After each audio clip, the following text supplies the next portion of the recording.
belajar, pertumbuhan, dan perkembangan pada anak bersama salah satu mahasiswi dari Prodi PGMI di Universitas Hasyim Asy'ari Jombang, yaitu Kak Nisfu. Oke, langsung saja kita mulai. Apa sih Kak yang Anda ketahui tentang psikologi belajar? Serta sejak kapan seorang peserta didik bisa dikatakan bahwa ia telah belajar?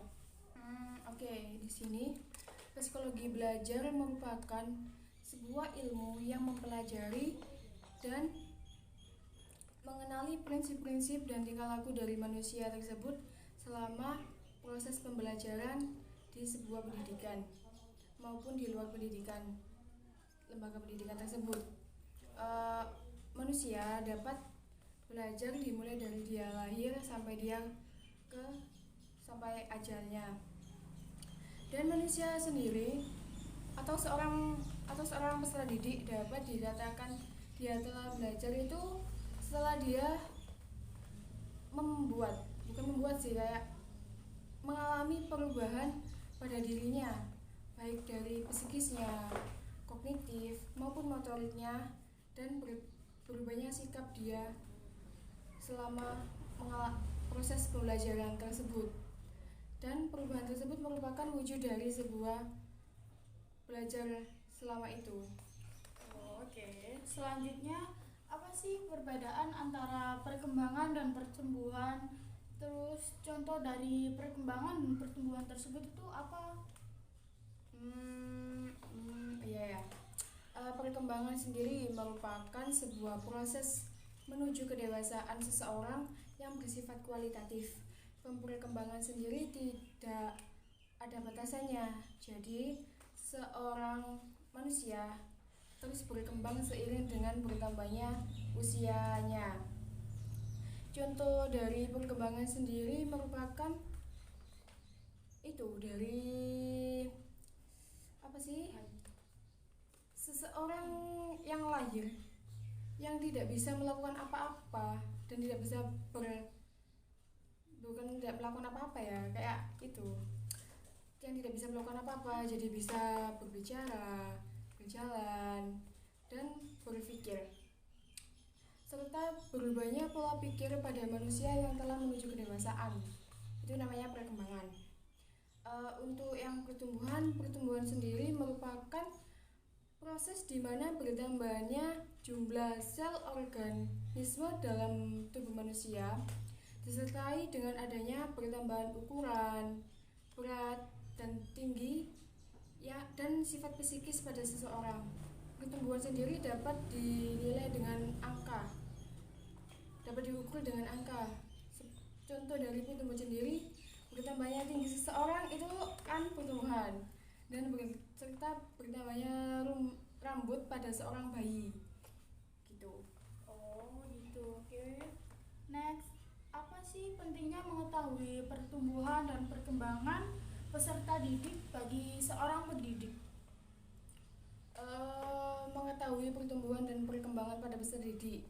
Mengetahui perkembangan dan pertumbuhan peserta didik merupakan hal yang sangat penting bagi seorang pendidik, karena sebagai seorang pendidik harus mengetahui mengenai pertumbuhan dan perkembangan pada seorang didik. Yang perubahan tersebut dapat menjadi ekspektasi yang nyata dalam masa pembelajaran, dan di sisi lain dapat dijadikan sebagai evaluasi pembelajaran bagi seorang pendidik tersebut. Menurut beberapa jurnal yang pernah saya baca itu ya, mengetahui pertumbuhan dan perkembangan seorang peserta didik itu mempunyai banyak tujuan, yang diantaranya yaitu sebagai untuk memberi gambaran perkembangan dan pertumbuhan peserta didik, penjelasan dari sikap dan tingkah laku dari peserta didik tersebut, dan sebagai bahan intervensi untuk meningkatkan pertumbuhan dan perkembangan pada peserta didik tersebut. Gitu Kak. Oke, selanjutnya coba Kakak jelaskan keterkaitan antara pertumbuhan dan perkembangan dalam pembentukan karakteristik peserta didik.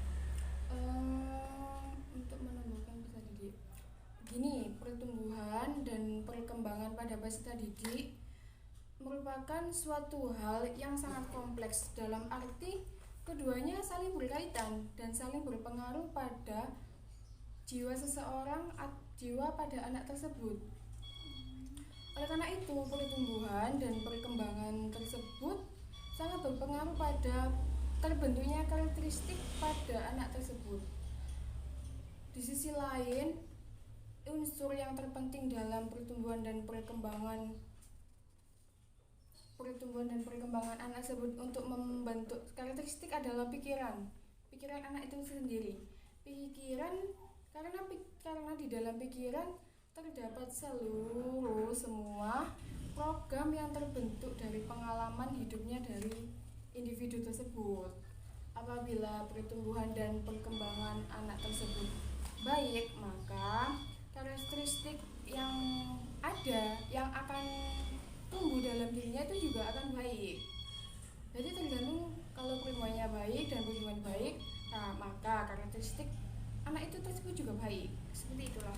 Jadi saling bergantung ya, bukan bergantung, kayak saling berkaitan antara pertumbuhan dan perkembangan anak tersebut itu saling membentuk dalam karakteristik anak tersebut di masa yang akan datang.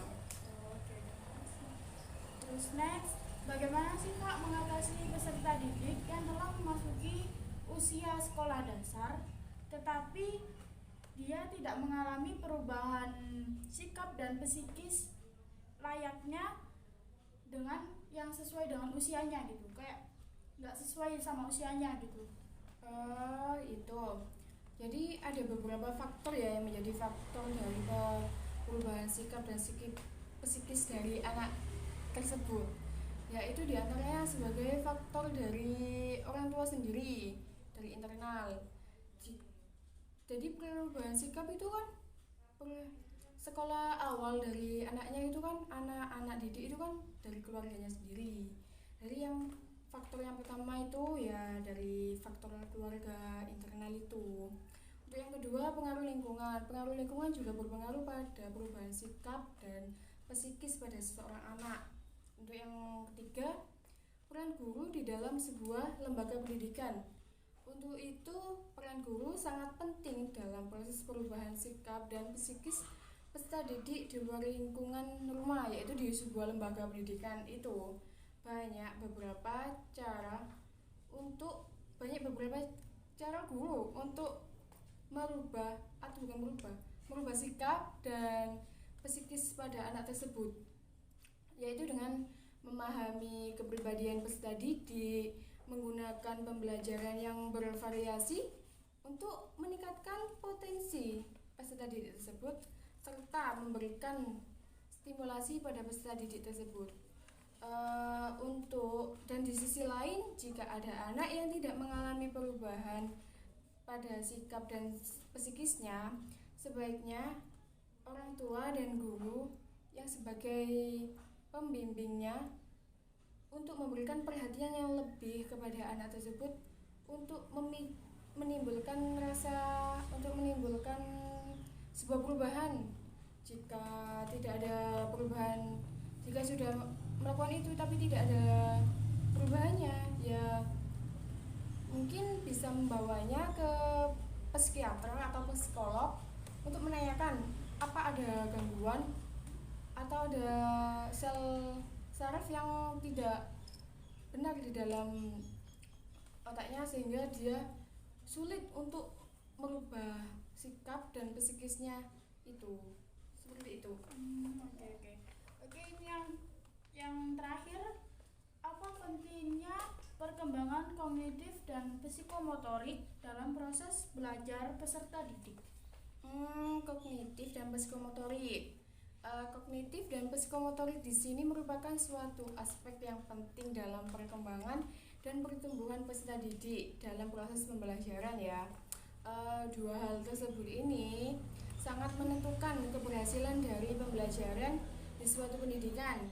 Karena dengan berkembangnya pengetahuan kognitif, maka peserta didik itu dapat membantu guru dalam melaksanakan proses pembelajaran tersebut yang sesuai dengan kemampuan kognitifnya.